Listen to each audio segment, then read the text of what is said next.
Hello friends. तो बहुत ही important सी information है कि जब जोड़ों की बीमारी हो जाती है, जोड़ खराब हो जाते हैं, तो आमतौर से ये बात समझ में नहीं आती कि एक्सरे कराया और उसमें लिखा हुआ आया कि ऑस्टियो आर्थराइटिस हो गई है, पर एज जो है वो 40 साल की है। तो समझ में नहीं आता कि ये आर्थराइटिस जो है वो ऑस्टियो आर्थराइटिस है, इसका इलाज क्या होगा, किस प्रकार से होगा। तो दो तीन तरीके की आर्थराइटिस बहुत कॉमन होती है। इनफैक्ट हम दो के बारे में बात करने वाले हैं जो बहुत कॉमनली मिलती है। हालांकि बहुत सारी बीमारियां होती हैं जो जोड़ों के अंदर बीमारी करती हैं और जोड़ों को ख़राब करती हैं। बट पॉपुलरली अगर हम देखें किसी के घुटने ख़राब हो गए हैं और एज मात्र 40-45 साल की एज है, तो ये पॉसिबल है क्या? हमने तो सुना है कि जब 60-70 साल की एज होती है तब घुटने ख़राब होना शुरू होते हैं। तो वैसे तो ढेरों सारे कारण हो सकते हैं जो यंग एज के अंदर भी घुटने के जोड़ ख़राब हो सकते हैं या हिप के जोड़ ख़राब हो सकते हैं। पर हम पॉपुलरली एक डिजीज़ के बारे में बात करेंगे जिसको हम रूमेटॉइड आर्थराइटिस बोलते हैं। विमेन के अंदर ये बीमारी काफ़ी कॉमनली देखी जाती है, औरतों के अंदर ज़्यादा होती है। स्पेशली यंग फीमेल जो लगभग उनके 30s में होती हैं, 40s में होती हैं, उनके अंदर ये बीमारी आना शुरू होती है। सुबह उठ के उनको जोड़ों के अंदर जकड़ाहट लगती है, शरीर अकड़ा अकड़ा लगता है। नॉर्मली 1-2 मिनट के लिए अकड़ापन तो किसी को भी लग सकता है, पर इन लोगों को कम से कम 15-20 मिनट 25 मिनट नॉर्मल होने में लग जाती है सुबह उठने के बाद। और कई सारे जोड़ों में होती है, हिप में, नी में, हाथ के जोड़ों में, पैर के जोड़ों में। और स्टिफनेस, अर्ली मॉर्निंग स्टिफनेस बहुत ज़्यादा रहता है। दिन में भी अगर वो आधा पौना घंटे के लिए लेट गए तो बॉडी में स्टिफनेस मिलती है। तो ये तो हो गया रूमेटॉइड आर्थराइटिस की बात यंगर लोगों में। ऑस्टियो आर्थराइटिस इससे अलग। ऑस्टियो का मतलब है बोन और आर्थराइटिस का मतलब जोड़ों की आर्थराइटिस, और ओल्ड एज की आर्थराइटिस है ये। मतलब जो 55-60 के बाद स्टार्ट होती है। कुछ लोगों में अर्ली शुरू होती है तो 55-60 में, कुछ लोगों को 60 के बाद होती है। तो ये नॉर्मली वियर एंड टीयर वाली है कि आपने अपने जोड़ को सालों तक यूज़ किया। मे बी कुछ लोगों में थोड़ा सा जल्दी, कुछ लोगों में थोड़ा बाद में। धीरे धीरे जोड़ की जो कार्टिलेज है वो घिसना शुरू हो जाती है, क्योंकि दोनों हड्डियों के बीच में जो एक कार्टिलेज होती है उसके लिए जो प्रोटेक्शन वाली चीज़ थी वो ख़त्म हो जाती है। तो बोन्स आपस में घिसना शुरू करती हैं, और वो जो आर्थराइटिस है वो एज रिलेटेड आर्थराइटिस है।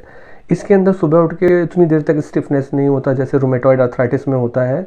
इसमें कांस्टेंट डल पेन बना रहता है। स्पेशली दिन के आखिर में पेन ज़्यादा होता है। जितना ज़्यादा आप उस जोड़ को यूज़ करेंगे, जितना ज़्यादा आप उसके साथ चलते रहेंगे, काम करेंगे। माना कि आप सुबह उठे और आज सोचा कि चलो मार्केट हो आते हैं, तो आप देखेंगे उस दिन पेन आपको ज़्यादा होगा। किसी सोशल फंक्शन में चले जाते हैं, मैरिजेस में चले जाते हैं, कहीं घूमने के लिए चले जाते हैं, तो लौट के आप देखेंगे कि आज पेन ज़्यादा हो गया है। तो ये कंडीशन जो है वो ऑस्टियो आर्थराइटिस की कंडीशन है। यानी कि जितना ज़्यादा आप उसको यूज़ करेंगे जोड़ को, चाहे सीढ़ी चढ़ना हो, पार्क में घूमना हो, उतना ही ज़्यादा उसका पेन बढ़ जाता है। तो ये डिस्टिंक्शन इंपॉर्टेंट है जानने के लिए, क्योंकि हमारी दोनों आर्थराइटिस बिल्कुल डिफरेंट हैं। जो रूमेटॉइड आर्थराइटिस होती है इसके लिए कुछ पॉपुलर टेस्ट होते हैं जो बेसिकली ये बीमारी इन्फ्लेमेशन की है। इसको समझने के लिए मान लीजिए कि बर्निंग है, एक तरीके की एक रिएक्शन है बॉडी की, कि उसमें जोड़ों में बर्निंग यानी आग जैसी आ जाती है। इन्फ्लेमेशन उसी को समझने के लिए बताया है। तो उसके लिए कुछ टेस्ट होते हैं, ESR CRP। अगर ये बढ़े हुए हैं तो ये ESR और CRP ऐसे टेस्ट होते हैं जो किसी भी इन्फेक्शन में भी बड़े हो सकते हैं, इन्फ्लेमेशन में भी बड़े हो सकते हैं, यानी गठिया बाय में भी बड़े हो सकते हैं। तो हम रूल आउट कर लेते हैं टेस्ट करा के कि ये इन्फेक्शन तो नहीं है, जो कि बहुत रेयरली होता है इन्फेक्शन। ज़्यादातर गठिया बाय यानी रूमेटॉइड आर्थराइटिस की बीमारी ही होती है। उसके स्पेसिफिक टेस्ट भी होते हैं, जैसे कि RA फैक्टर कराते हैं, हम रूमेटॉइड फैक्टर बोलते हैं, या CCP एंटीबॉडीज़ का टेस्ट होता है। तो इन टेस्ट से हमें पता लग जाता है ये बीमारी है। उसके अलावा कुछ गठिया बाय के और टेस्ट भी हो सकते हैं अलग अलग एज के हिसाब से। तो वो यंगर एज में पॉसिबल है। मतलब हम ये नहीं सोचें कि गठिया बाय की बीमारी तो सिर्फ ओल्ड एज में ही जाके होगी। हम एना करा सकते हैं, जो क्वांटिटेटिव ASO टाइटर करा सकते हैं साथ में। उसके अलावा किडनी फंक्शन टेस्ट में यूरिक एसिड करा सकते हैं। यूरिक एसिड से भी जोड़ों में पेन हो जाता है। तो कई सारी चीज़ें हैं जो करा सकती हैं। कई बार टाइफाइड का फीवर हुआ, उसके बाद जब आप ठीक हुए तो आपने देखा कि जोड़ों में पेन होना शुरू हो गया। चिकनगुनिया का कभी वायरल इन्फेक्शन हुआ, उसके बाद भी सालों सालों तक जोड़ों में दर्द होता है। बट जो ख़राब बीमारी है यंगर स्पेशली विमेन के अंदर, वो रूमेटॉइड आर्थराइटिस होती है। और रूमेटॉइड आर्थराइटिस के अंदर जब हमने डायग्नोसिस बना ली है, देख लिया है, तो सबसे इम्पॉर्टेंट बात है ये एक ऐसी बीमारी है जो ऑटो इम्यून है। ऑटो इम्यून का मतलब है कि हमारी ही बॉडी हमारे ही अगेंस्ट काम करती है, हमारे ही जोड़ों को ख़राब कर रही है। तो हमें उसके असर को कम करने के लिए ऐसी दवाइयाँ देनी हैं जो हमारी बॉडी की इम्यूनिटी को थोड़ा कम करे, ताकि बीमारी का असर कम हो जाए। तो DMRDs करके एक ग्रुप ऑफ मेडिसिन होती हैं जिनमें बड़ी पॉपुलरली मेडिसिन आती हैं, जो फॉलिट्रेक्स करके होती है, जिसे मेथोट्रेक्सेट बोलते हैं, या उसके साथ साथ हाइड्रोक्लोरोक्विन होती है, सल्फोसैलाजिन होती है, लेफ्लोनामाइड होती है, ऐसी और सेकंड जनरेशन ड्रग्स भी आ गई हैं इसके साथ साथ जो दी जाती हैं इसके लिए। तो वो डॉक्टर डिसाइड करते हैं कि कौन सी मेडिसिन आपके लिए किस रेंज की है, क्योंकि रूमेटॉइड अर्थराइटिस कुछ लोगों तो यंग एज में ही इतनी ख़राब हो जाती है कि उनके दोनों घुटने, दोनों नी, सारे हाथ पांव टेढ़े हो जाते हैं। तो ये बहुत सीवियर टाइप की रूमेटॉइड अर्थराइटिस होती है जो बहुत ही यंगर एज में हो जाती है। कुछ लोगों को उतनी सीवियर नहीं होती है बट उन्हें मेडिसिन खानी पड़ती है, और कुछ लोगों को थोड़ी भी मेडिसिन खाते हैं तो वो ठीक रहते हैं। तो मेन बात क्या होती है कि लोग ना डरते हैं कि ये मेडिसिन बहुत लंबे समय तक खानी पड़ती है रूमेटॉइड अर्थराइटिस के अंदर, तो वो अवॉइड करना चाहते हैं। बट अच्छी बात ये है कि जैसे हम बीपी शुगर में देखते हैं कि अगर हम शॉर्ट पीरियड के लिए मेडिसिन खाते हैं, बीपी कंट्रोल हो जाते हैं, फिर छोड़ देते हैं, तो हमें और ज़्यादा मेडिसिन खानी पड़ती है ठीक होने के लिए।